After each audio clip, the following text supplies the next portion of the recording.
औज़ुबिल्लाहिमिनश्शैतानिर्रजीम बिस्मिल्लाहिर्रहमानिर्रहीम। नाज़रीन, इस वक्त असीं मौजूद हाँ डिवीजन मीरपुर के एक खूबसूरत ते तफरी मुकाम मंगला ते, जिस वेले तुसी नफसा नफसी के आलम विच अपने दोस्तों यारां दे नाल फैमिली दे नाल किधरे गपशप करने वास्ते, गेट टूगेदर होने वास्ते निकलते हो, इंजॉय करने वास्ते निकलते हो, तो एक बड़ा खूबसूरत मुकाम अल्लाह पाक ने एक मंगला डैम की सूरत एहलियान कश्मीर नूं, ओवरसीज़ कश्मीरी पाकिस्तानियों नूं दिता है।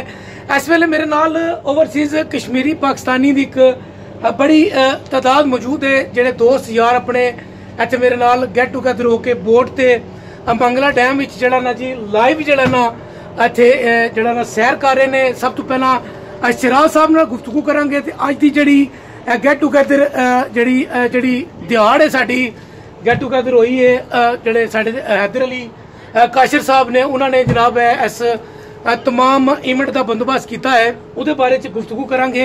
अस्सलाम वालेकुम। वालेकुम अस्सलाम पाशा साहब। शराज साहब की हाल है? ठीक हो? खैरियत है? अल्लाह का। सब तो पहले जनाब तुहानू इस हुकूमत की जेड़ा ना बहुत बहुत मुबारकबाद होवे। सारे लोगों को मुबारक, क्योंकि सब पीटीआई है। पीटीआई वाले तमाम दोस्तों यारां नू मुबारकबाद होवे। तुसीं दसो कि सियासत तू हट के जिले तुसीं गेट टूगेदर होंदे हो दोस्तों यारां विच फैमिली नाल, आज़ाद कश्मीर नू अल्लाह पाक ने बड़ी खूबसूरती नाल नवाजिया है। मंगला डैम की एक मिसाल मौजूद है। अज दे इस दिहाड़े की विसात नाल तुसीं की कहना चाहोगे? देखो, सब तो पहले मैं हैदर अली काशिर साहब की इन्होंने तमाम दोस्तों के इकट्ठा करने पर मैं इन्होंने शुक्रिया अदा करना कि अज जितना सा तमाम ओवरसीयर बिलखसूस साढ़े बड़े भाई जनाब यूनुस बूटी साहब भी मौजूद हैं, तमाम एहलियान जितने भी साढ़े नाल पुराने दोस्त अहबाब सब मौजूद हैं। उसे पता हो सी कि बरतानिया ने अंदर मीरपुर ने एक वाजिया शनाख्त मौजूद है, और इसी असा मिनी लंडन भी आखने हैं। और अज जो अस गेट टूगेदर इतना होए हैं, इसका बुनियादी मकसद है कि सारे अज जितने इकट्ठे हैं, क्योंकि एक दिन तमाम मकता फिक्र के लोग होने ने, सियासी लोग होने ने, अस सियासत कर रहे हैं, लेकिन ये चूँकि एक सारा फैमिली इवेंट बनना है, चूँकि अस लोग इकट्ठे होने हैं, क्योंकि अजकल पोलिटिकल लोगों की मौका बहुत घट चलना है, लेकिन चूँकि साढ़े वास्ते एक अज खुशाइन एक मौका है, गेट टूगेदर एक साड़ी फंक्शन है इतने जोड़ा असा एजाज चो हैदर अली काशिर साहब की देने कि इन्होंने सुबह भरावां के इकट्ठा किया। उस तक असी मंगला एक ऐसा साढ़े खूबसूरत झील है जिते तमाम लोग ना सिर्फ बाहरले लोग, इंग्लैंड तो लोग, यूरोपियन लोग, अमेरिका तो लोग इतने अचने न, और एक खूबसूरत खिता है। और जिस आज़ाद कश्मीर में बारे मशहूर है कि जोड़े लोग इतने एक बार आई जान वो इतना बार बार अचने।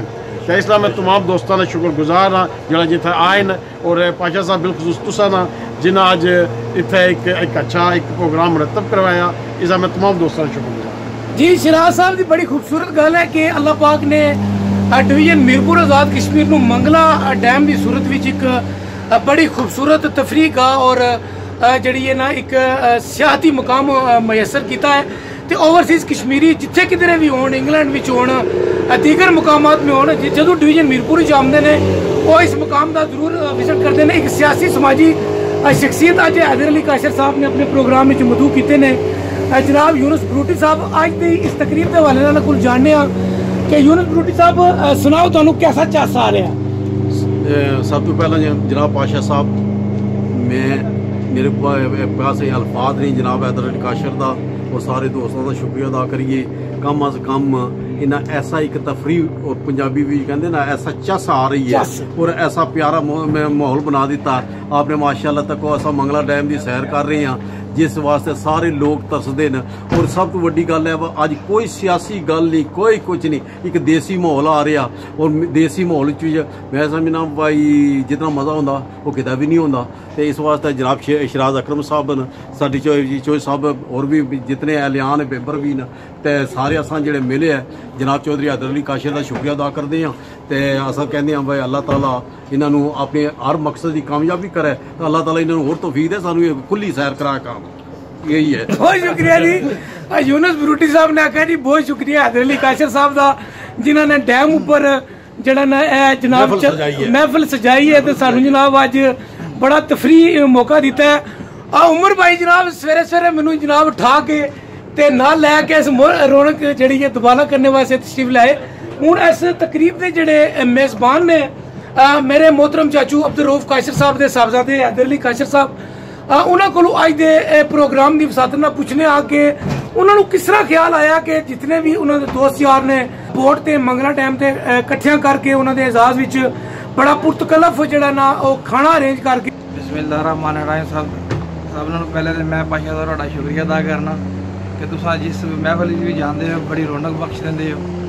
तो मैं तो अज कोई मेरे दोस्त आए सन सनाउल्ला साहब जो मेरे बचपन के दोस्त हैं, सलीमुल्ला साहब मेरे बड़े भाई मोहम्मद प्रकाश साहब मेरे ताज दे खरी जिन्हां दा मेरा बड़ा प्यार है, शराज अकरम साहब मेरे अंकल यूनुस बरूटी साहब, ठीक है, इन्हां नाल मेरी साडी बड़ी मोहब्बत है। मेरे कज़न वसीम साहब, बाकी राया कासर साहब मेरे बचपन के दोस्त हैं, ठीक है, उमर रशीद साहब, नगमान बाबू साहब और मिर्ज़ा मोहम्मद अफजल साहब वो भी मेरे दोस्त भी न ते भाई भी। तो मेरा दिल किया कि सारे मैं भरावां नूं बड़े अरसे बाद कि तकरीबन असीं कोई अज कोई 12-13 साल बाद सारे दोस्त अपनी जगह पर वापस इकट्ठे होए।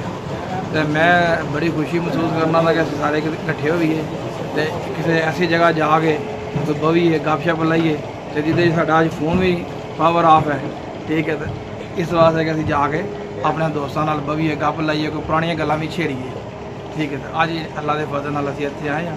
तो मैं समझना भी ये जिंदगी का एक बड़ा अनमोल जिहा प्रोग्राम हो गया है।